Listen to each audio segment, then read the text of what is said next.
प्रेक्षको नमस्कार. आजच्या आरोग्य संपदाच्या या भागामध्ये मी डॉक्टर प्रशांत जाधव आपल्या सर्व प्रेक्षकांचं मनपूर्वक स्वागत करतो. मित्रो, तप्त उन्हाळ्याची झळ जसजशी वाढत जाते ना, तसतशी तिचा परिणाम हा आपल्या शरीरावर, आपल्या मनावर आणि विशेषतः स्त्रियांच्या आरोग्यावर होत असतो. जाणवू लागतो किंबहुना तो. घर असेल, करिअर असेल, कुटुंब या सगळ्यांचा समतोल राखताना अनेकदा स्त्रिया स्वतःच्या आरोग्याकडे कुठेतरी दुर्लक्ष करताना आपल्याला दिसतात.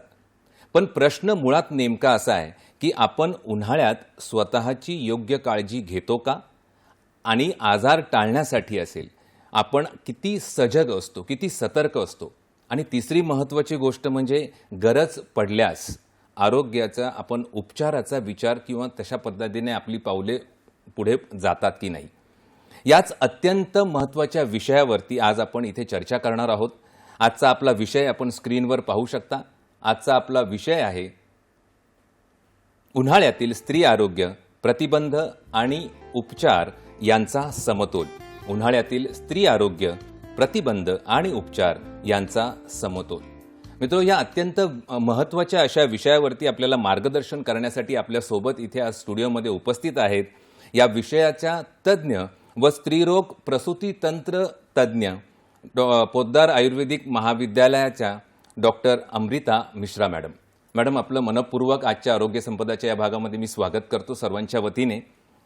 मित्र, आपल्या पाहुण्यांचा जर अल्पशा असा परिचय करून द्यायचा झाला तर आजच्या आपल्या विशेष कार्यक्रमात आपण एक अशा व्यक्तिमत्वाशी संवाद साधणार आहोत ज्यांनी आयुर्वेद असो, संशोधन, अध्यापन आणि समाजसेवा या सर्व क्षेत्रात उल्लेखनीय कार्य करून एक आपली स्वतःची वेगळी ओळख निर्माण केली आहे. आपल्या आजच्या मान्यवर पाहुण्या आहेत डॉक्टर अमृता मिश्रा मॅडम. आर्य पोद्दार आयुर्वेदिक महाविद्यालय, वरळी, मुंबई येथे प्रसूती तंत्र व स्त्रीरोग विभागातील असोसिएट प्राध्यापिका, तब्बल 17 वर्षाचा अध्यापनाचा समृद्ध असा अनुभव, PhD मार्गदर्शक आणि वैद्यकीय शिक्षणात जागतिक स्तरावर मान्यता मिळवणाऱ्या फेमर फेलोशिप प्राप्त करणाऱ्या आयुष क्षेत्रातील पहिल्या व्यक्ती. संशोधन क्षेत्रात 15पेक्षा अधिक संशोधन लेख प्रकाशित, 30हून अधिक राष्ट्रीय आंतरराष्ट्रीय व्यासपीठावर सादरीकरणे आणि प्रमुख व्याख्याने त्यांची झालेली आहेत.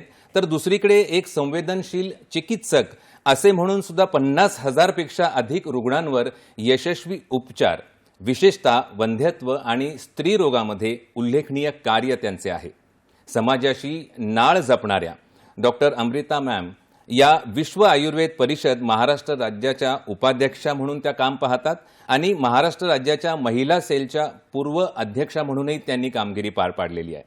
तसेच राष्ट्रीय दृष्टिहीन संघटनेच्या मानद सदस्या म्हणून त्या कार्यरत आहेत. त्यांच्या कार्याचा गौरव अनेक राष्ट्रीय आणि आंतरराष्ट्रीय पुरस्कारांनी झाला आहे, ज्यात जीवक आयुर्वेद विश्व सन्मान यासारख्या प्रतिष्ठित सन्मानाचा समावेश आहे. चला तर अशा बहुआयामी अगदी प्रेरणादायी व्यक्तिमत्वाशी आपण आज संवाद साधूया. चला तर मित्र, अतिशय महत्त्वाच्या या चर्चेला आपण सुरुवात करणार आहोत. पुन्हा एकदा डॉक्टर अमृता मॅडम, मी आपलं स्वागत करतो आजच्या या कार्यक्रमामध्ये. विषय अतिशय महत्त्वाचा आहे मॅडम, अगदी संवेदनशील विषय आणि बोलका विषय आहे. तर उन्हाळ्याच्या स्त्रियांच्या आरोग्यासंदर्भात जेव्हा आपण बोलतो तर मुळात नेमका परिणाम या गोष्टीचा कसा होतो आणि तो टाळण्यासाठी, तसेच समजा जर त्रास झाला तर त्यावर उपाय काय करता येतात, याबद्दल आपण काय सांगाल सविस्तर आपल्या प्रेक्षकांना? प्रशांत जाधव सर, आपलं खूप खूप आभार माझा परिचय दिल्याबद्दल आणि सर्व प्रेक्षकांना माझा सादर नमस्कार. आजचा हा विषयच मुळात फारच महत्त्वाचा आहे आणि पहिला प्रश्न पण अगदीच महत्त्वाचा आहे की यामध्ये काय काय लक्षणं होतात, काय काय आपल्याला उन्हाळ्यामध्ये त्रास जाणवतात आणि त्याचा उपाययोजना आपण कशी करावी. तर सगळ्यात महत्त्वाचं म्हणजे उन्हाळ्याचा जो त्रास आहे तो आपल्याला सगळ्यांना सुरुवात झाली, आपल्याला अनुभव आलेलाच असेल, पण स्त्रियांना जो आहे हा आजार किंवा ह्याचा जो त्रास आहे तो प्रकर्षाने जाणवतो. ह्याच्यामध्ये लक्षणं जर आपण विचार केला तर लक्षणं म्हणजे शारीरिक लक्षणं असतात आणि मानसिक लक्षणं देखील असतात आणि दोन्हीही लक्षणं आणि त्याची उपाययोजना तेवढीच महत्त्वाची आहे. शारीरिक लक्षणं अर्थात सगळ्यात महत्त्वाचं म्हणजे पाण्याशी संबंधित असतं, त्यामुळे लघवीची संबंधित त्रास स्त्रियांना जाणवतं.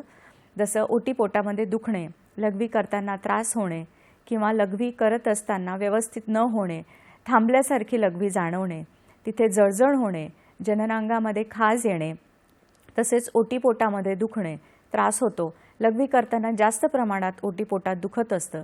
तसेच कमरेच्या खालच्या भागात सुद्धा काही स्त्रियांना त्रास होतो. चक्कर येणे, झोप नीट न येणे, चिडचिड होणे, तसंच किचनमध्ये किंवा कुठे काम करताना सुद्धा मन न लागणे, घाम फुटणे, हे सगळे लक्षणं प्रकर्षाने स्त्रियांमध्ये जाणवतात.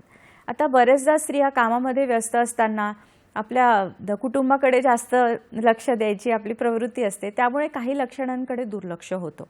पण दुर्लक्ष न करता जर आपण सामायिक किंवा लवकरच त्याची उपाययोजना केली तर त्याचा त्रास वाढत नाही. त्यामुळे उपाययोजना म्हणजे कुठल्या प्रकारचे लक्षणं आहे आणि त्याची तीव्रता कशी आहे त्याच्यावर अवलंबून असतात. कमी लक्षणं असताना जसं थोडं घाम येत असेल, थोडीशी चिडचिड आहे किंवा घाम येतोय तर लगेच पाणी जास्त प्रमाणात पिणे, किंवा ओटीपोटात त्रास होत असेल, लघवीचा त्रास होत असेल तर आधी पाणी वगैरे पिऊन, किंवा आता पुढे मी तुम्हाला काही सांगणार आहेत त्याच्यात उपाययोजना कशी करावी ते करणे. आणि खूपच जर त्रास वाढत असेल तर त्याच्याकडे दुर्लक्ष न करता लगेच डॉक्टरांचा सल्ला घेणे, हे सगळ्यात महत्त्वाचे टप्पे असू शकतात. अतिशय महत्त्वाचं म्हणजे एक तुम्ही ज्या गोष्टी उन्हाळ्यातील जो काही त्रास होऊ शकतो या गोष्टी सांगितल्या. नक्कीच पुढच्या चर्चेच्या अनुषंगाने आपण त्या सविस्तर त्यावरती चर्चा करणारच आहोत. पण सगळ्यात महत्त्वाचा मुद्दा म्हणजे डिहायड्रेशन. उन्हाळा म्हटला की डिहायड्रेशन हा प्रकार खूप जाणवतो. नेमका ही अगदी मोठी समस्या मानली जाते या गोष्टीतली, उन्हाळ्यातली. तर मग हे डिहायड्रेशन झाले आहे हे नेमके कसे समजावे, त्याची नेमकी लक्षणं काय, आणि झालंच तर त्याच्यावरती उपचार कशा पद्धतीने आपण विचार करावा?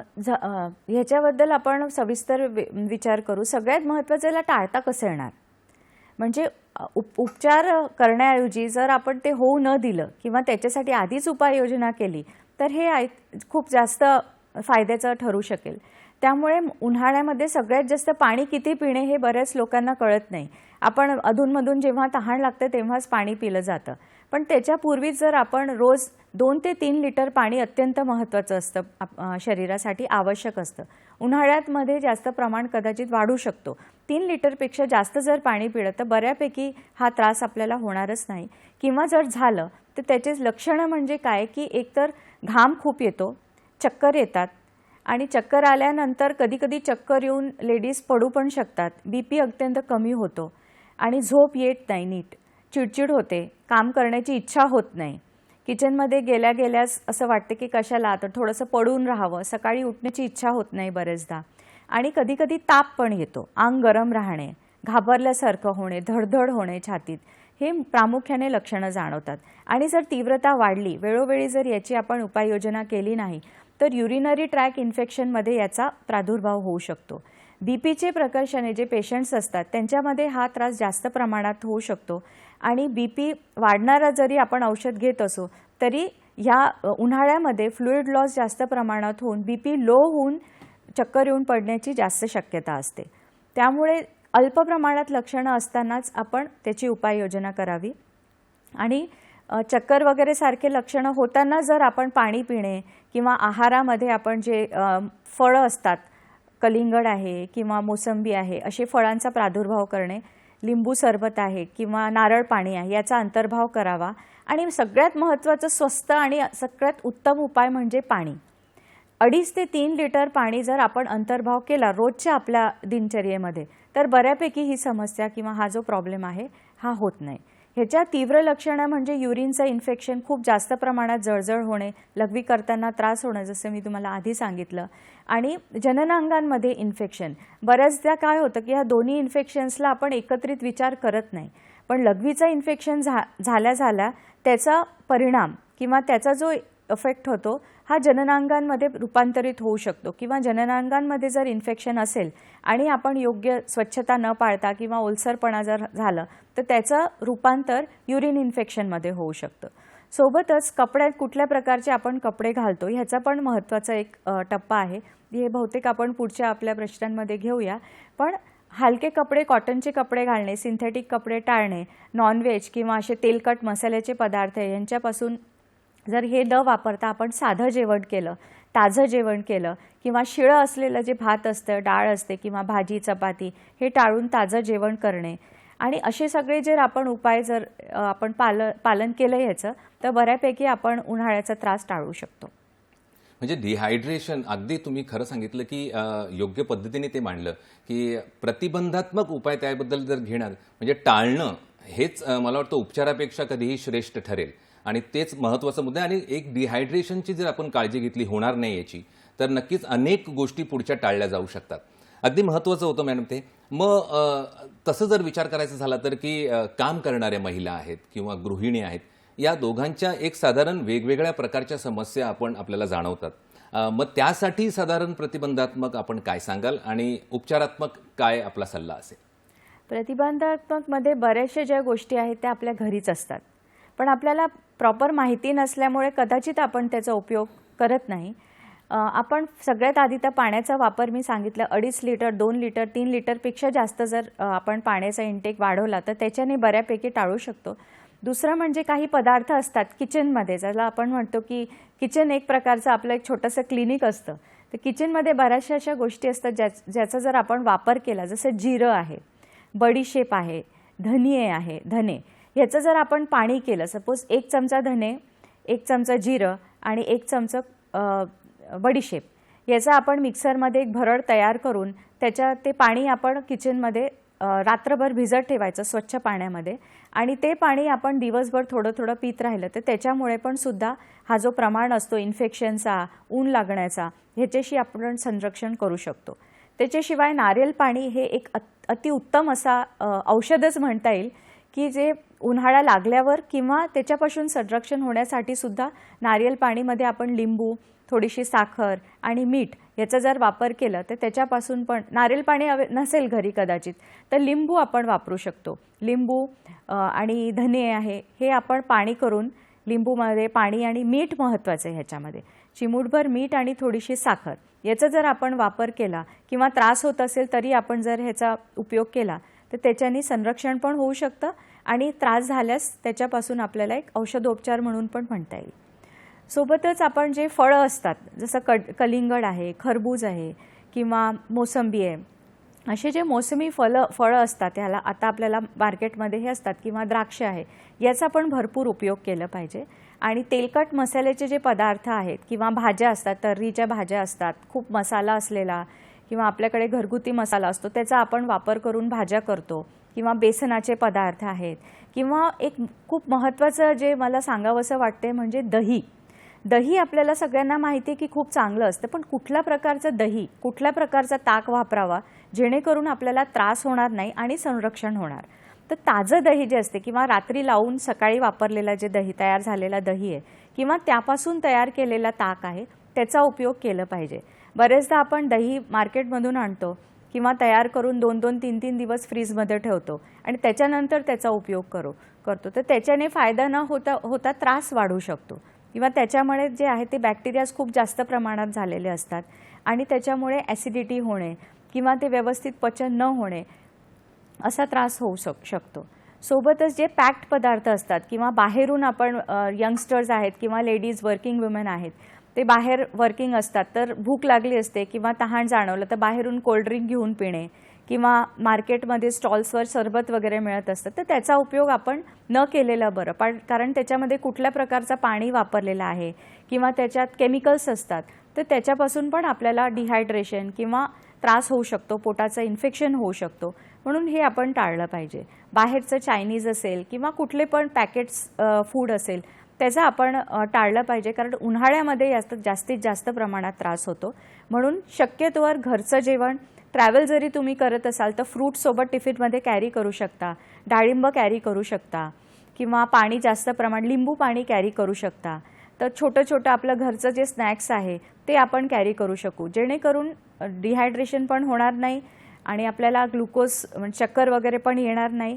तर अशा प्रकारे आपण उपाययोजना केली तर आपल्याला त्रास होणार नाही आणि वाचू शकतो स्वतःला आपण उन्हाचा. अतिशय महत्त्वाच्या टिप्स होत्या. आपल्या उत्तरामध्ये जर पाहिलं तर स्वयंपाकघरातच बऱ्याच गोष्टी अशा आपल्या उपलब्ध असतात, पदार्थ ज्यांच्यामुळे रोगप्रतिकार शक्ती आपली वाढण्यात मदत होते आणि कदाचित या आजारांना लांब ठेवण्यामध्ये मदत होईल. आणि क्षारयुक्त काही गोष्टी, मीठ आणि साखर हे पाणी डिहायड्रेशन टाळण्यासाठी अतिशय महत्त्वाची ही टिप्स होती. नक्कीच आणि योग्य प्रमाणात पाणी हा महत्त्वाचा मुद्दा आहे त्याच्यामध्ये. मग मॅडम, स्त्रिया जर म्हटल्या की हार्मोनल बॅलन्स हा महत्त्वाचा मुद्दा असतो, मग त्यामध्ये जेव्हा इम्बॅलन्स होतो किंवा ते नियंत्रणाच्या थोडंसं बाहेर जातं, तर उन्हाळ्यामध्ये हा प्रकार असा वाढताना आपल्याला दिसतो का? आपलं त्याबद्दल काय म्हणणं आहे? आणि मग अशा वेळी आपण टाळण्यासाठी आणि प्रतिबंधात्मक या गोष्टी काय करू शकतो आणि उपचारात्मक काय असू शकतो? अत्यंत संयुक्तिक प्रश्न आहे सर हा. हॉर्मोन्स आणि डिहायड्रेशन ह्या गोष्टी थोड्याशा वेगळ्या आहेत, पण त्यांची लक्षणं सारखी आहेत. त्यामुळे बरेचदा ज्यांना माहिती आहे की मला थायरॉईडची गोळी चालू आहे किंवा मला हॉर्मोनचा त्रास आहे, डॉक्टरांकडून ऑलरेडी जर उपाययोजना चालू झाली असेल, तर त्याची लक्षणं आणि डिहायड्रेशनची लक्षणं ही सारखी असल्यामुळे असं कदाचित संभ्रम निर्माण होऊ शकतो की मला थायरॉईड वाढला आहे किंवा माझा हॉर्मोनचा त्रास वाढलेला आहे. तर ह्याच्यामध्ये सगळ्यात महत्त्वाचं म्हणजे आपण गोळी किंवा औषध जर तुम्हाला चालू असेल तर ते वेळोवेळी घेणे फार महत्त्वाचे आहे. जर लक्षणं जी सारखी असतात त्याच्यात धडधड होणे किंवा घाम जास्त प्रमाणात येणे किंवा थरथरी येणे शरीरामध्ये किंवा आपल्याला चिडचिड जास्त प्रमाणात होणे, डोकं दुखणे, झोप नीट न येणे, ही काही लक्षणं आहेत जी थायरॉईड संबंधित प्रॉब्लेम असेल तेव्हा पण होऊ शकतं आणि उन्हाच्या त्रासामुळे पण होऊ शकतं. तर जर तुम्हाला थायरॉईडचा प्रॉब्लेम असेल तर आधी तुम्ही वेळोवेळी गोळी घेताय का ह्याच्याकडे लक्ष दिलं पाहिजे. गोळी घेऊन सुद्धा तुमचं हॉर्मोनचं टेस्ट कधी झालेलं आहे हे करणं महत्त्वाचं आहे. आणि त्याच्यामध्ये जर सगळं नॉर्मल असेल तरी तुम्हाला त्रास होत असेल तर तुम्ही सगळ्यात आधी तर उपाययोजना जर तुम्ही हे केली की डिहायड्रेशन होऊ देण्यासाठी व्यवस्थित आपण पाणी पितोय, आहार व्यवस्थित आहे, बाहेरचं जेवण नाही आहे, फळं वगैरे आपण व्यवस्थित घेतोय, काकडीसारखे पदार्थ व्यवस्थित घेतोय, त्याच्याशिवाय पण जर तुम्हाला त्रास होत असेल तर नक्कीच तुम्ही आधी डॉक्टरांचा सल्ला घ्यावा. डॉक्टरांकडून जर तुम्हाला सांगण्यात आलं तर तुम्ही टेस्ट करून घेऊ शकता आणि त्याच्यावरून आपल्याला लक्षात येईल की हा माझा हॉर्मोन इम्बॅलन्समुळे त्रास आहे की हा उन्हाळ्यामुळे त्रास आहे. असं आपण ह्याच्या दोघांमध्ये फरक करू शकतो. पण लाक्षणिक साधर्म्य असल्यामुळे कधीकधी नक्कीच संभ्रम निर्माण होतो की हा हॉर्मोन्समुळे आहे की उन्हाळ्यामुळे आहे. लाक्षणिक साधर्म्य हा त्यातला महत्त्वाचा मुद्दा होता आणि यासाठी तज्ज्ञ डॉक्टरांचा सल्ला आपल्या शेजारी जे कोणी असतील त्यांचा घेणं नेहमीच योग्य ठरेल. मॅडम, आपल्या विषयाचं महत्त्व आणि दाहकता इतकी म्हणजे लक्षात येते आपल्या, कारण प्रेक्षक आपल्याशी आता जोडले गेलेले आहेत. पालघर येथून रमेशजी उगले हे आपल्यासोबत जोडले गेलेले आहेत. रमेशजी, आपलं स्वागत आहे या कार्यक्रमामध्ये. आपला प्रश्न विचारा. हो, नमस्कार डॉक्टर. नमस्कार मॅडम. नमस्कार. नमस्कार.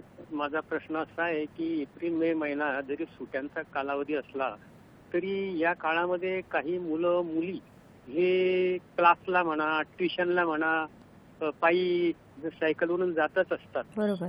तर आणि दुसरी गोष्ट अशी की काही ज्येष्ठ नागरिक सुद्धा एखाद्या वेळेस उन्हामध्ये मार्केटला जातात किंवा बाहेर जातात. बरोबर. तर या लहान मुलांनी आणि ज्येष्ठ नागरिकांनी उन्हापासून संरक्षण होण्यासाठी काय विशेषतः काळजी घ्यायला पाहिजे? मी तुमचं धन्यवाद देते की तुम्ही एवढा महत्त्वाचा प्रश्न समोर मांडलाय. नक्कीच याचा प्रेक्षकांना उपयोग होणार आणि अति संयुक्तिक असा प्रश्न आहे, प्रातिनिधिक आहे. प्रॅक्टिकल आहे हे अगदी. तर सगळ्यात महत्त्वाचं म्हणजे जे मुलं जातात, क्लासेसला जातात किंवा शाळा पण बऱ्यापैकी सुरू आहेत, तर सगळ्यात महत्त्वाचं मी परत का सांगते, कारण याचं महत्त्वच एवढं आहे की पाणी मुलांनी किंवा कोणीही किंबहुना बाहेर पडताना आपल्याकडे पाण्याची 1 लिटरची बाटली असणं फारच महत्त्वाचं आहे. एकदा तुम्ही काही टिफिन वगैरे तुम्ही घ्या, हे महत्त्वाचंच आहेच, पण पाऊल बाहेर ठेवलं की 1 लिटरची बाटली आपल्याकडे ठेवणं आवश्यक आहे. सोबत दुसरं महत्त्वाचा टप्पा म्हणजे घराबाहेर पडताना उपाशी पोटी न निघणे. काहीतरी खाऊन, तुम्ही निंबू सरबत का होईना पिऊन, सकाळचा नाश्ता बरेच जण करत नाही गडबडीमुळे, काहीतरी नाश्ता खाऊन जावं, काही नसेल तर ॲटलिस्ट फळं खाऊन जावं. थोडंसं आपल्याकडे डब्यात काहीतरी वस्तू अशी सकस असणं फार महत्त्वाचं आहे. हे सिनियर सिटीजनसाठी पण आहे, सगळ्या वयोगटासाठी हे ॲप्लिकेबल आहे की तुम्ही घरून बाहेर जाताना उपाशी पोटी न जाणे, सोबत पाण्याची बाटली ठेवावी, काहीतरी खाद्यपदार्थ किंवा फळं आपल्यासोबत नेहमी ठेवणे. तिसरा टप्पा म्हणजे महत्त्वाचं काय घालणं. सुती कपडे घालणं फार महत्त्वाचे, कारण त्याच्यामुळे काय होते, कॉटनचे कपडे जर आपण घातले तर त्याच्यामुळे व्हेंटिलेशन होते, कपड्यांमधून त्वचेला हवा येऊन जाऊन असते, त्यामुळे प्रॉपर फ्लो मेंटेन राहतो, त्यामुळे उष्णता किंवा घामाचा जो दुष्प्रभाव होतो तो येत नाही, इन्फेक्शन होत नाही. तिसरं, नेहमी कान बांधून जाणे, पांढऱ्या रंगाचे किंवा अशा हलक्या रंगाचे कपडे घालणे आणि शक्य असेल तर छत्री असते, छत्री जी असते उन्हाची छत्री वापरणे, ह्या गोष्टी महत्त्वाच्या आहेत. आणि शक्यतोवर 11 ते 5, 11 ते 4 ह्या काळामध्ये जिथे जिथे शक्य आहे, तर आपण असलं मुलांना म्हणू शकत नाही की तुम्ही क्लासेसला जाऊ नका किंवा महत्त्वाची काही कामं असतात ते आपण करू नका असं म्हणू शकत नाही. पण ह्या गोष्टी टाळता जर येत असतील 11 ते 4च्या दरम्यान जर तुम्हाला, तर नक्कीच 11च्या आधी आणि 4 किंवा 5च्या नंतर जेव्हा उन्हाचं जो प्रकर्ष असतं ते कमी झालेलं असतं, तर हे जर आपण पाळू शकत असेल तर चांगलं आहे. आणि उन्हापासून जे अल्ट्राव्हायलेट रेज असतात, सूर्यकिरण, त्याच्यामुळे हा त्रास वाढतो. त्यामुळे छत्री वापरणे किंवा टोपी कॉटनची असते, कॅप्स वापरणे, मुलांनी सुद्धा कॅप्स वापरू शकतात.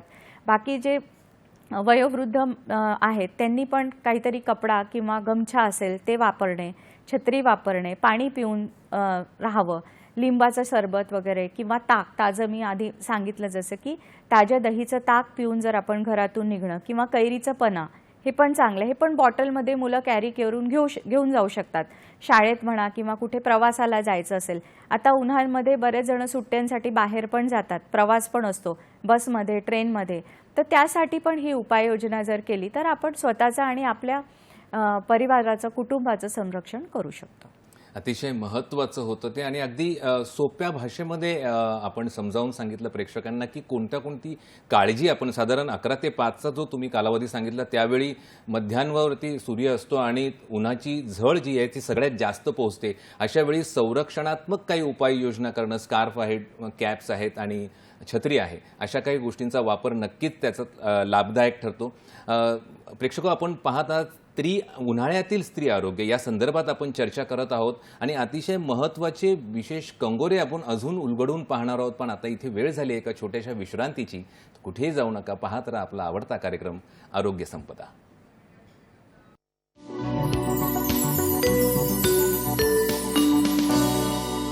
ब्रेकनंतर पुन्हा एकदा सर्व प्रेक्षकांचं आरोग्य संपदाच्या या भागामध्ये हार्दिक स्वागत. आजचा विषय आपण जाणून आहात की उन्हाळ्यातील स्त्री आरोग्य, प्रतिबंध आणि उपचार यांच्यातील समतोल कसा साधायचा याबद्दल आपल्याला मार्गदर्शन करतायत स्त्रीरोग व प्रसूतीतंत्र तज्ज्ञ doctor Amrita Mishra madam. Madam, ब्रेकवर जाण्याच्या आधी अतिशय महत्त्वाचा असा प्रश्न आपल्या प्रेक्षकांनी पण विचारला होता. मग त्यालाच अनुषंगून त्वचा आणि केसांच्या ज्या समस्या आहेत याही उन्हाळ्यामध्ये कुठेतरी वाढताना त्याचं प्रमाण आपल्याला दिसतं, याबद्दल आपण काय सांगू शकाल?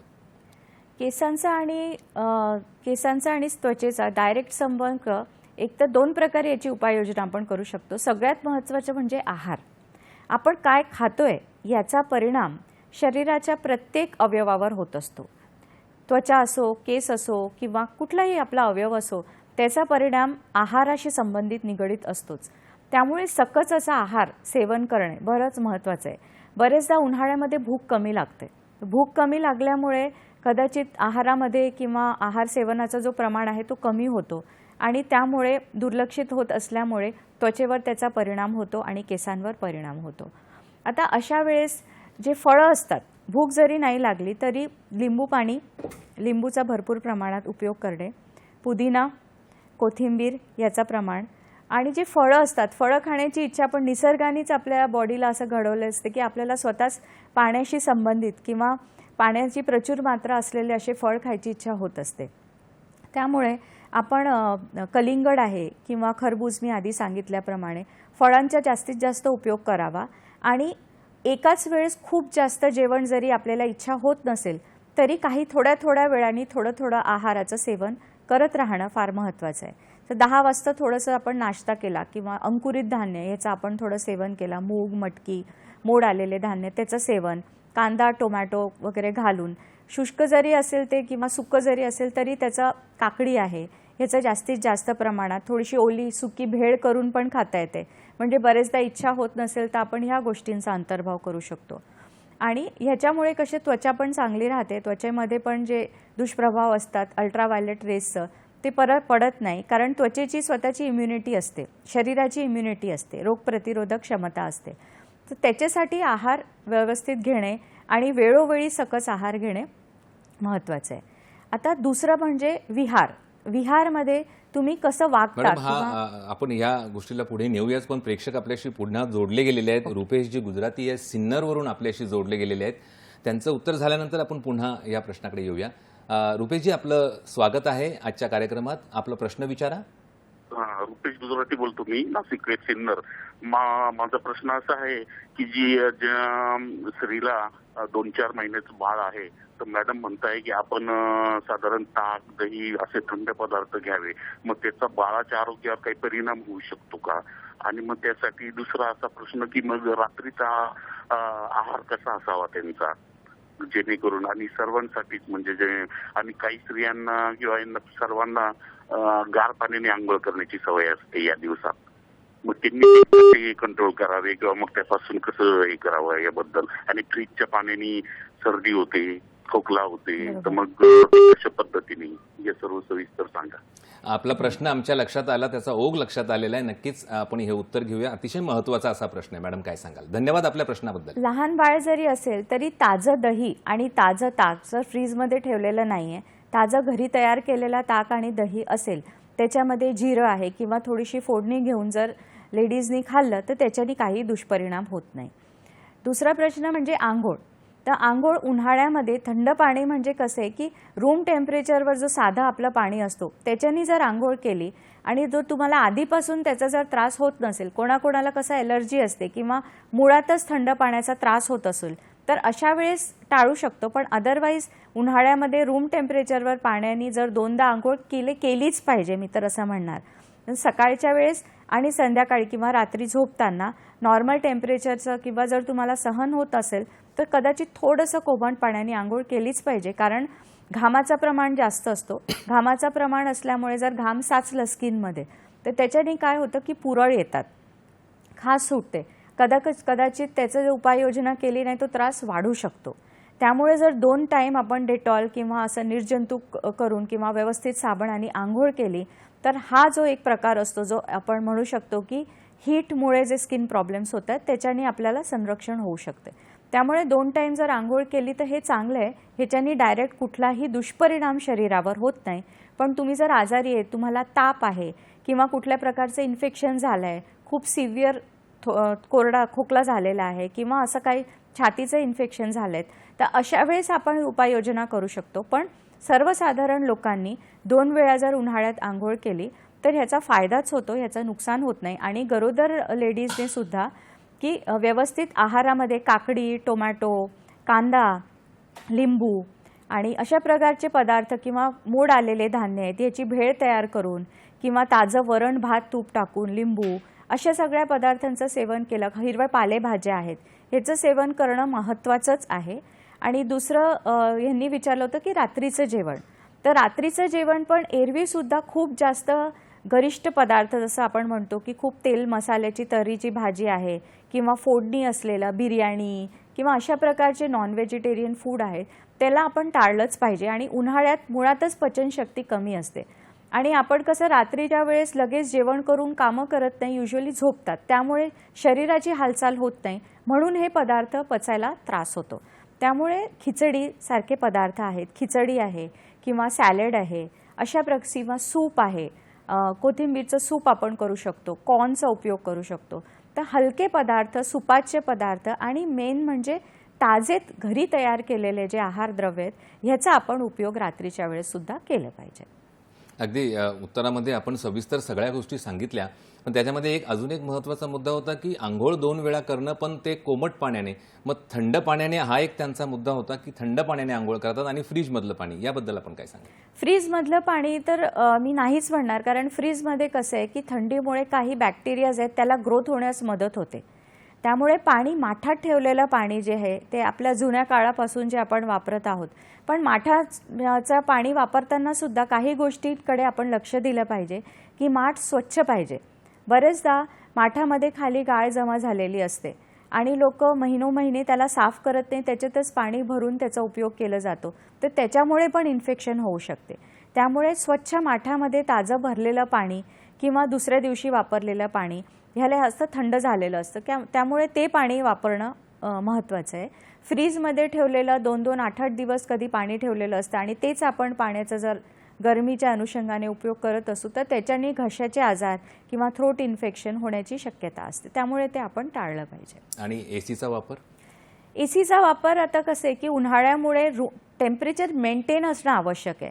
डायरेक्ट उन्हामधून जर एसीमध्ये आलं किंवा एसीमधून आपण डायरेक्ट बाहेरच्या उन्हामध्ये गेलं तर आपल्या बॉडीमध्ये टेम्परेचर ॲडजस्ट होण्यात त्रास होतो, बॉडीला फार ताण पडतो ॲडजस्ट करण्यासाठी, त्यामुळे आपण ते टाळलं पाहिजे. डायरेक्ट हे कडक उन्हापासून एसी आणि एसीमधून कडक ऊन हे टाळलं पाहिजे. पण रात्रीच्या वेळेस थोड्याफार टेम्परेचर आता 18, 19, 11 असं वगैरे टेम्परेचर न ठेवता रूम टेम्परेचर हे क्लायमेटशी निगडीत ठेवलं पाहिजे एसीचं, जेणेकरून आपल्याला त्याच्या संबंधित त्रास होणार नाही. म्हणजे अतिशय चिल्ड करण्यात काय तो अर्थ नसतो आणि कुठेतरी तो ट्रान्झिशन फेज जो मधला आहे बाहेरून आणि एकदम एसीच्या वातावरणामध्ये जाणं, तोही कुठेतरी पाळणं गरजेचं आहे, जेणेकरून आरोग्य आपलं अबाधित राहू शकतं. अतिशय महत्त्वाचं होतं. एका प्रश्नाच्या निमित्ताने आपण किती काही गोष्टी उलगडण्यात आलेल्या आहेत. मेन्स्ट्रुअल हेल्थ हा एक महत्त्वाचा मुद्दा असतो स्त्रियांच्या बाबतीत जेव्हा आपण बोलतो, त्याच्यामधलं इरेग्युलॅरिटीज आहेत, अनियमितता आहे, तर या सगळ्या गोष्टींबद्दल उन्हाळ्याशी संबंध जोडताना आपण कसे पाहता? स्त्रियांमध्ये मेन्स्ट्रुअल हायजीन हा एक अत्यंत महत्त्वाचा टप्पा आहे. उन्हाळ्यामध्ये जसं मी आधी सांगितलं की कपडे कुठले वापरतायत आणि हायजीन या दोन गोष्टी आपल्या हातात असतात, पण ह्या जरी आपल्या हातात असले तरी जर याच्याकडे आपण दुर्लक्ष केलं तर त्याच्यामुळे गंभीर आजार संभवू शकतात. त्यामुळे मेन्स्ट्रुअल हायजीनच्या दृष्टीने स्वच्छता ठेवणे, मेन्स्ट्रुअल जे आपण पॅड्स किंवा ज्याचा यूज होतो मेन्स्ट्रुएशनच्या वेळेस ते स्वच्छ ठेवणे, त्याला वेळोवेळी बदलणे, कारण जननांग ही जी जागा असते ह्याच्यामुळे ओलसरपणा नेहमी असतो आणि त्या ओलसरपणामुळे जर हायजीन ठेवलं नाही, पॅड्स व्यवस्थित चेंज केले नाही, कॉटनचे कपडे जर खालचे कपडे कॉटनचे नाव वापरता सिंथेटिक कपडे वापरले तर त्याच्यामुळे जसं मी सांगितलं की हवा जर तिथे व्यवस्थित नाही झालं, संचार झाला नाही तर त्यामुळे पुरळ येणे, खाज येणे, इन्फेक्शन, जेनायटल इन्फेक्शन हा वरपर्यंत जाऊन वाढू शकतो आणि त्याच्यामुळे गंभीर आजारसुद्धा संभवू शकतात. पाण्याचं जसं हायड्रेशन मेंटेन ठेवणे, आहाराचं पण त्याच्यामध्ये महत्त्व आहे. ह्या गोष्टी पाळणं महत्त्वाचं आहे. आणि कपडे जे आहेत हे लेडीजनी सगळ्यात महत्त्वाचं म्हणजे कॉटनचे कपडे वापरणे अत्यंत महत्त्वाचे आहे. खूप सिंथेटिक कपडे किंवा सिल्कचे कपडे उन्हाळ्यामध्ये टाळलं तर त्याचा दुष्परिणाम किंवा त्याच्यामुळे त्रास जो संभवू शकतो ते होणार नाही. म्हणजे सर्वच गोष्टी फिरून फिरून तिथेच येतात की आहार व्यवस्थित असणं, मुबलक प्रमाणामध्ये पाणी घेणं आणि काही संरक्षणात्मक उपाय योजना ज्या उन्हापासून डायरेक्ट आपलं संरक्षण करू शकतात असे योजना, म्हणजे तिन्ही गोष्टी अतिशय महत्त्वाच्या आहेत प्रत्येक आजाराच्या अनुषंगाने आपण पाहतोय. गर्भवती महिलांच्या बाबतीत तर आपला चर्चा त्या प्रश्नाच्या निमित्ताने झालीच, पण महिलांचं मानसिक आरोग्य हाही या निमित्ताने इथे चर्चामध्ये घेणं अतिशय महत्त्वाचा मुद्दा आहे की चिडचिड उन्हाळ्यामध्ये साधारण वाढताना आपल्याला दिसते, थकवा आहे किंवा मूड स्विंग्स आहेत, याही गोष्टी वाढताना दिसतात. मग या गोष्टींना आपण कशा प्रकारे सामोरे जाऊ शकतो आणि कशा प्रकारे टाळता येतील? आहाराबद्दल तर मी आपल्याला माहिती दिलेली आहे की कशा प्रकारे, ही उपाययोजना ह्यासाठी पण उपयोगी ठरणार आहे. विहारामध्ये स्त्रियांनी बरेचदा त्यांचा कौटुंबिक काही कामं असतात किंवा जबाबदाऱ्या असतात, त्याच्या अनुषंगाने लेडीज आपल्या स्वास्थ्याकडे लक्ष एवढं देत नाही, आहाराकडे पण नाही आणि विहाराकडे पण नाही. स्त्रियांसाठी सगळ्यात महत्त्वाचं आहे की नियमित स्वरूपाने त्यांनी थोडं व्यायाम का होईना सकाळच्या वेळेस आणि संध्याकाळच्या वेळेस थोडंसं व्यायाम आवश्यक आहे. कारण कुठलाही आजार शरीरामध्ये होत असेल किंवा मानसिक चिडचिड असेल किंवा शारीरिक आजार असेल ते इम्युनिटीशी संबंधित असतं, ज्याला आपण रोग प्रतिरोधक क्षमता असं म्हणतो. आणि रोगप्रतिरोधक क्षमता हे फक्त आहारावरच अवलंबून न राहता विहारावर अवलंबून असते. त्यामुळे अल्पशे असे व्यायाम करणे, सकाळच्या वेळेस प्राणायाम करणे, थोडंसं वॉकला गार्डन असेल जवळपास तर तिथे अर्धा तास 20 मिनटं जरी का होईना पण थोडं व्यायाम करणे, वॉकला जाणे, ऑक्सिजनचा पुरेपूर त्याचा आपल्याला शरीराला फायदा होतो, हे करणं महत्त्वाचं आहे, जेणेकरून खूप काही त्रास लेडीजला होत नाही. अतिशय महत्त्वाचा मुद्दा होता, त्या निमित्ताने चर्चेला गेला इथे. उन्हाळ्याचा जेव्हा विषय निघतो तेव्हा हीट स्ट्रोक आहे, सनस्ट्रोक आहे, हे शब्द फार चर्चिले जातात, बोलले जातात. मग हे यातील जो त्रास आहे, याच्यामुळे होणारा जो त्रास किंवा हा त्रास ज्याच्या गोष्टीमुळे होतो त्याबद्दल सांगा आणि ते टाळण्यासाठी साधारण आपल्याला काय उपाययोजना करता येतील? सनस्ट्रोक हे एक तर सूर्याचे जे अल्ट्राव्हायलेट रेज आहेत जे उन्हाळ्यामध्ये खूप जास्त प्रमाणात असतात तर त्याच्यामुळे होतो. आणि दुसरं कसं आहे की आपण बघतो की सगळ्यांना सनस्ट्रोक होत नाही, काही जणांना होतो आणि काही जणांना होत नाही. मग सूर्याच्या किरणं जर सारखे आहेत तर सगळ्यांना का होत नाही? तर त्याचं उत्तर आहे की तुमच्या शरीराची क्षमता कशी आहे, तुम्ही स्वतःच्या शरीराला रोग प्रतिरोधक क्षमता किती प्रमाणात तुमची आहे. त्यामुळे ते वाढवण्यासाठी योग्य असा आहार आणि विहार. तर आहारामध्ये घरी पडताना जसं मी सांगितलं, बाहेर पडताना किंवा घरचे रोजचे आपले कामं जेव्हा आपण करतो त्यावेळेस आपला आहार नियमित आणि व्यवस्थित असं ठेवणं आवश्यक आहे की जेणेकरून तुम्हाला सनस्ट्रोकची शक्यता कमी होते. मोसमी फळं आहेत ते जास्त प्रमाणात, फळांचा उपयोग, पालेभाज्यांचा उपयोग, सकस आहाराचं सेवन, पाणी किंवा तरल पदार्थ जास्त प्रमाणात घेणे, उन्हामध्ये 11 ते 4 मध्ये न जाणे आणि उन्हात जर पडायचं असेल तरी पण उपाययोजना म्हणजे सूर्याची जी किरणं आहेत ते आपल्या शरीरावर पडू न देण्यासाठी कॉटनचे कपडे वापरणे, टोपी घालणे किंवा छत्री घेऊ शकतो, उन्हाची छत्री आहे आणि सोबत नेहमीच थोड्या थोड्या वेळाने पाण्याचा आपला इंटेक नेहमी तसाच ठेवावा. ह्या गोष्टींकडे जर आपण काळजी घेतली तर आपण सनस्ट्रोकपासून किंवा सूर्याचे जे हानिकारक किरणं असतात त्रास देणार आहेत त्याच्यापासून संरक्षण होऊन आपण स्वतःला संरक्षित करू शकतो. खूप महत्त्वाचं होतं ते. अतिशय सोप्या भाषेमध्ये आणि सुलभ शब्दांमध्ये आपण ते समजावून सांगितलं. याच सोबत त्यालाच अनुसरून, त्याला जोडून मी पुढे विचारू इच्छितो तुम्हाला मॅडम, की ॲसिडिटी आहे उन्हाळ्यामध्ये, ही एक गोष्ट वाढताना आपल्याला दिसते. फटीक आहे, अगदी गळहटा होतो माणसाचा, किंवा थकवा जाणवतो, वीकनेस जाणवतो. तर या गोष्टींना आपण कसं ॲड्रेस केलं पाहिजे? वीकनेस आणि थकवा हे पण एक न्यूट्रिशनल डेफिशियन्सीमुळे होऊ शकते. बरेचदा जेव्हा घाम वाहतो, उन्हाळ्यामध्ये घाम जास्त प्रमाणात येतो, तर घामच्या मार्गाने आपल्या शरीरातले जे पोषक तत्व असतात किंवा मायक्रोन्यूट्रियंट्स आपण ज्याला म्हणतो ते जास्त प्रमाणात शरीराच्या बाहेर जातात आणि बाहेर गेल्यामुळे शरीरामध्ये त्याची कमतरता होत असते. त्यामुळे त्याला भरून काढणं आवश्यक आहे. आता कसं भरून काढणार? तर त्याच्यासाठीच सकस असा आहार आणि व्यवस्थित जे फळं वगैरे मी सांगितले त्या प्रकारची जर आपण दिनचर्या आणि त्याप्रमाणे जर आपण वागलो तर त्याच्यानी हे मूड स्विंग्स आहेत किंवा मानसिक आजार आहे, चिडचिड आहे, कारण ते न्यूट्रियंट्समुळे असतात आणि हे न्यूट्रियंट्स जर आपल्या शरीरामधून बाहेर पडल्यानंतर सुद्धा जर आपण ते भरून काढलं आपल्या आहाराने किंवा विश्रांतीने तर त्यामुळे आपल्याला त्याचा त्रास होत नाही. आणि मग याची ट्रीटमेंट, साधारण उपचार काय आपल्याला जर झालं? एक तर आपल्याला महत्त्वाचं आहे की हे एक नॉर्मल लेवलवर आहे की हे तीव्रता ह्याची जास्त झालेली आहे हे समजणं महत्त्वाचं आहे. जर अल्प प्रमाणात असेल किंवा आहार वगैरे घेतल्याने जर कमी होत असेल तर तुम्ही ते कंटिन्यू ठेवू शकता. पण कधी कधी याची तीव्रता अत्यंत जास्त स्वरूपात असते, जसं ताप येणे किंवा चक्कर येणे, कधी कधी विभ्रमसुद्धा निर्माण होतो किंवा कळत नाही, डोळ्यासमोर अंधेरी येणे किंवा BP अत्यंत लो होऊन जाणे, चक्कर येऊन पडणे, अशा प्रकारची जर तीव्रता वाढत असेल तर सगळ्यात आधी घरी त्याच्याबद्दल आपण खूप काही वेळ न घालवता लगेच डॉक्टरांचा परामर्श घेणे अत्यंत महत्त्वाचे आहे. कारण आपण त्या दरम्यान घरी जर उपचार करत राहिलो आणि त्याची तीव्रता जास्त असेल तर त्याचा उत्तरोत्तर ते वाढत जातं आणि दुष्परिणाम जास्त प्रमाणात होतो आणि त्याच्यामध्ये त्रास पण जास्त होतो आणि नंतर त्याला ट्रीट करणं अवघड होतं. त्यामुळे अल्पशा लेवलवर असताना जर आपण डॉक्टरांकडे जाऊन योग्य ती उपाययोजना केली तर त्याचा शरीराला पुढे त्रास होत नाही. खूप छान पद्धतीने आपण एकंदरीत समजावून सांगितलं. प्रेक्षको, आपण चर्चा करत आहोत उन्हाळ्यातील स्त्री आरोग्य आणि त्या संदर्भातील प्रतिबंध आहे, प्रतिबंधात्मक उपाययोजना आहेत किंवा उपचारात्मक आहेत. या दोन्ही गोष्टींचा कुठेतरी समतोल साधण्याचा प्रयत्न आपण या चर्चेतून करत आहोत. अतिशय महत्त्वाचा विषय आहे. त्याचे अजून काही विशेष कंगोरे आहेत ते उलगडताना आपण पुढच्या चर्चेत पाहणार आहोत. पण आता इथे वेळ झाली आहे एका छोट्याशा विश्रांतीची. कुठेही जाऊ नका, पाहत राहा आपला आवडता कार्यक्रम आरोग्य संपदा.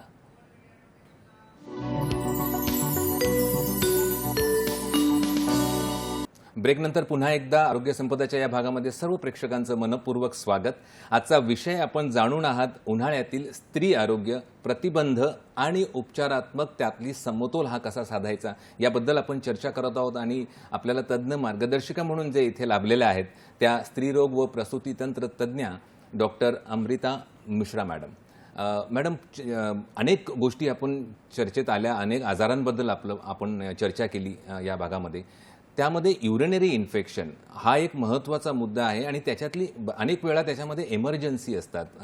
तर अशा वेळी आपण आपला अप्रोच काय असावा आणि काय सल्ला आपण आपल्या प्रेक्षकांना द्याल?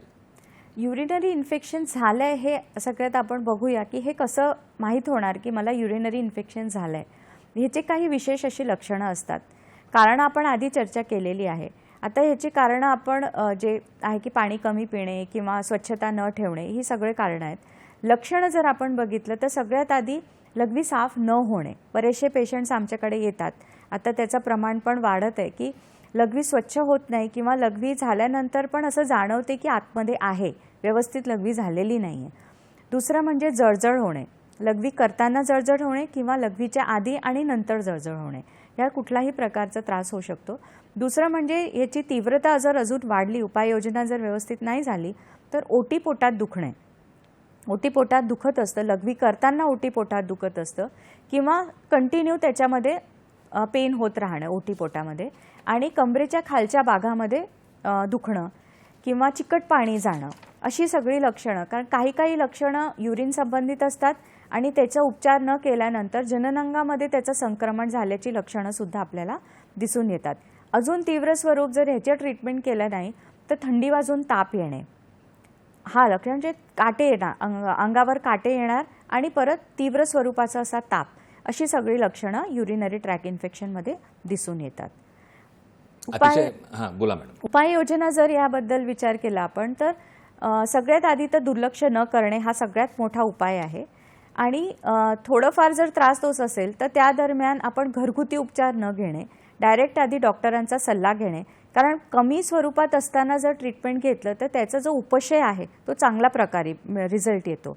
आणि जर तीव्र स्वरूपाचं होईपर्यंत आपण घरी उपाययोजना करत राहिलो तर त्याच्यानी तीव्रता वाढली असते इन्फेक्शनची आणि मग त्याला ट्रीट करणं खूप जरा अवघड होतं आणि पेशंटला स्वतःला पण खूप त्रास असतो.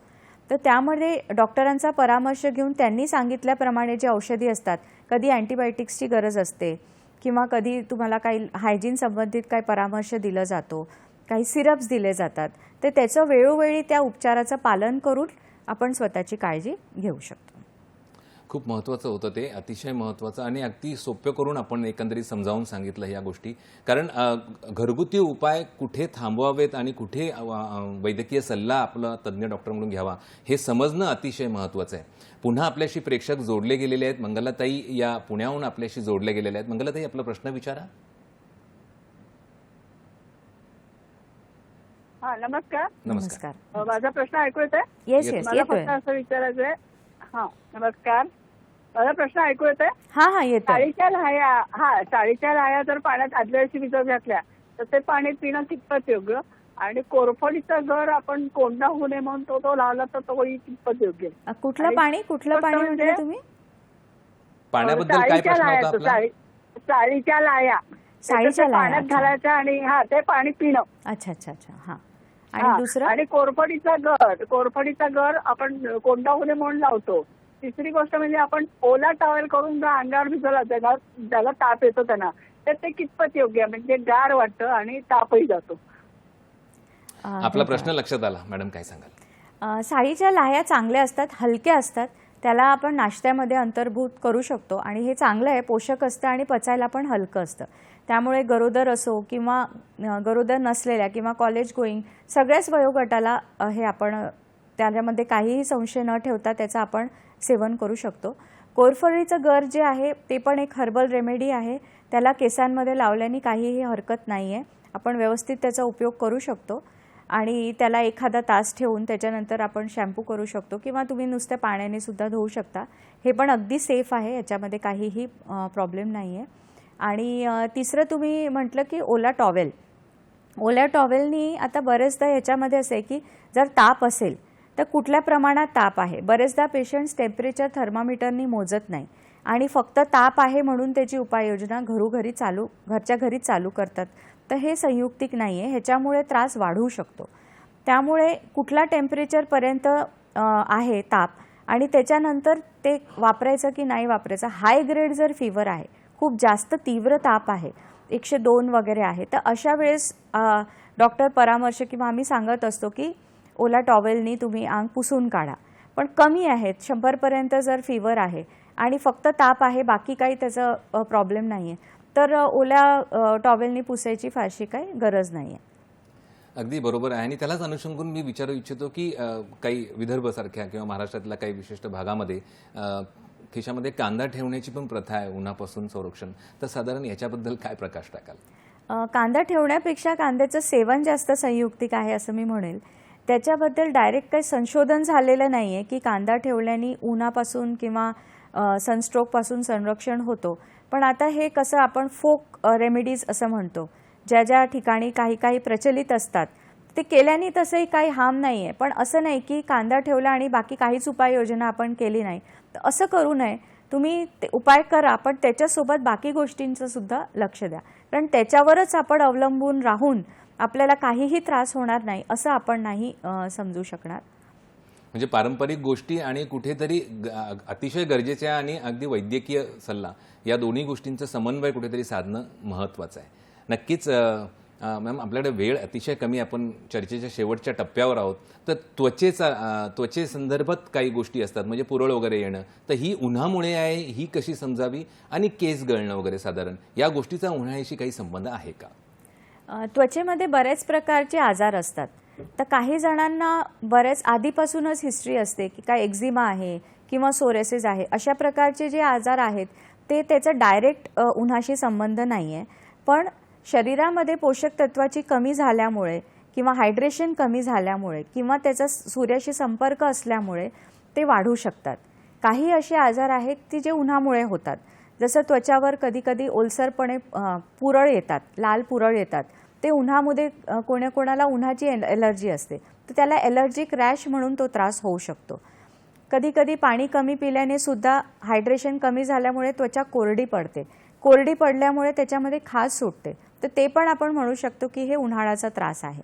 पण काही स्किनचे असे इश्यूज आहेत की ते आधीपासून असतात, तर त्याचा खूप काही संबंध उन्हाळ्याशी लागत नाही. पण उन्हाशी संबंधित जे आजार जसं पुरळ येणे किंवा त्वचा कोरडी पडणे, ह्याचा उपाय म्हणजे एकतर आहार मी आधी सांगितलं, सोबतच सनस्क्रीनचा वापर करणे. उन्हामध्ये जाताना जे भाग डायरेक्ट सूर्याच्या संपर्कात आहेत, जसे हात आहेत किंवा फेस आहे, ह्याच्यामध्ये SPF एक घटक असतो, जे सनराईज किंवा जे आपले सूर्याचे हानिकारक जे तत्व आहेत, अल्ट्राव्हायलेट रेज आहे, ज्याच्यामुळे शरीराला त्वचेला त्रास होतो, त्याच्यापासून संरक्षण करण्यासाठी SPF 30 किंवा 30पेक्षा जास्त असलेला सनस्क्रीन याचा वापर करू शकतो. किंवा कपड्यांनी व्यवस्थित त्वचेला झाकून निघणे, चेहऱ्यावर गॉगल लावणे किंवा टोपी घालून, किंवा कॅप्स असतात, वेगवेगळ्या समर कॅप्स असतात किंवा स्कार्फ्स असतात, हातावर सुद्धा समर कोट आपण घालणे, आणि स्वच्छता ठेवणे. ओलसरपणा किंवा घाम येत असेल तर वेळोवेळी त्वचा स्वच्छ ठेवणे आणि त्याला मॉइश्चराईज ठेवणे. खोबरेल तेल असेल त्याचा वापर करणे, रात्री झोपताना स्वच्छ करून त्याच्यावर खोबरेल तेल, म्हणजे जेणेकरून स्किन हायड्रेटेड राहणार आणि त्याच्यानी हायड्रेशनच्या अभावामुळे जे स्किनचे प्रॉब्लेम्स होतात ते होणार नाही. कधीकधी ॲलर्जिक रॅश सुद्धा होते, टेम्परेचर किंवा ACमुळे किंवा सनमुळे ॲलर्जिक रॅश होते. तर अशा वेळेससुद्धा खूप काही घरगुती उपचार न करता आपण बेसिक उपचार करूनसुद्धा जर फरक पडत नसेल तर स्किन स्पेशलिस्टला किंवा डॉक्टरांचा परामर्श घेणे अत्यंत महत्त्वाचे. डॉक्टरांचा परामर्श अनेक गोष्टींमध्ये घेणं खरोखर महत्त्वाचं आहे. शेवटच्या प्रश्नाकडे आपण आहोत, वेळेची मर्यादा असल्याकारणाने. मग कामाच्या या धकाधकीच्या जीवनामध्ये कोणत्या गोष्टी दुर्लक्ष होतात आणि साधारण दिनचर्या स्त्रियांनी कोणत्या प्रकारे पाळावी याविषयी सांगा, आणि जाता जाता आपला संदेश काय असेल? सगळ्यात महत्त्वाचं सकाळी लवकर उठणे, कारण फ्रेश आपल्याला ऑक्सिजन मिळते. त्यामुळे लवकर उठून, खूप काही जमत नसेल तर 7 वाजता 6:30 वाजता उठून थोडेसे व्यायाम करणे किंवा वॉकला जाणे.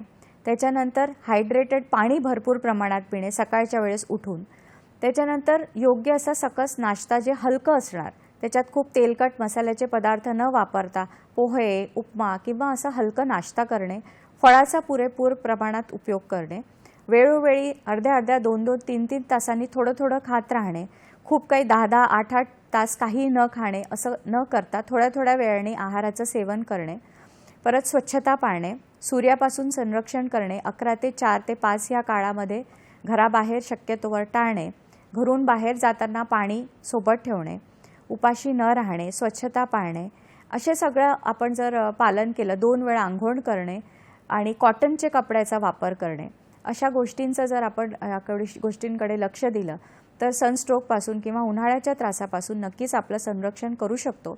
आणि तुम्हाला जर आधीपासून काही प्रॉब्लेम्स आहेत, जसं BPचा त्रास आहे, शुगरचा त्रास आहे किंवा काही हॉर्मोनसाठी औषधी चालू आहेत, तर त्याचा वेळोवेळी त्याचा उपयोग करणे आणि डॉक्टरांकडे वेळोवेळी जाऊन त्याचा तपास करून घेणे, इन्व्हेस्टिगेशन करून घेणे हे पण तेवढंच महत्त्वाचं आहे. कारण सगळेच आजार, सगळ्याच गोष्टी सनस्ट्रोकशी किंवा उन्हाळ्याच्या त्रासाशी संबंधित नसतात.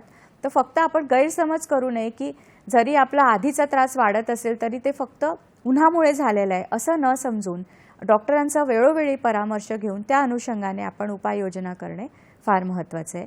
शेवटी माझा संदेश हाच आहे की उन्हाळ्यामध्ये स्वतःची काळजी घ्या, स्वतःच्या कुटुंबाची काळजी घ्या, कुठल्याही गोष्टीकडे दुर्लक्ष करू नका, आहाराकडे आणि विहाराकडे लक्ष द्या. सगळ्यांनी स्वस्थ राहा, चांगले राहा. खूप छान, अतिशय सुंदर पद्धतीने आणि अगदी संक्षिप्त कॉम्पॅक्ट पद्धतीने आपण याचा शेवट या कार्यक्रमाचा केला.